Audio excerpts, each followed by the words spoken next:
Panginoon.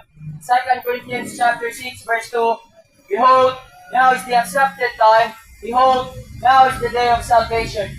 Karong hapon na igala igsoon, karong adlaw, way adlaw sa kaluwasan igala igsoon. Way adlaw nga kamo makabaton og langit niya kang Kristo Jesus, kung kamo mo doon mo salig niya kaniya. So palihog, nag-aakyaw kami kanino nga doon, gawad kamo niya kang Kristo Jesus. Igala igsoon ay manood ko kamo nga ang tao na galag. In Ezekiel chapter 18 verse 4, Behold, all souls are mine, as the soul of the daughter, so also the soul of the son. The soul that sinneth, it shall die. So mauna, atunay kalag ang tao, o ang kalag na makasala, mamatay. Muna'y isulti sa pulo sa Diyos.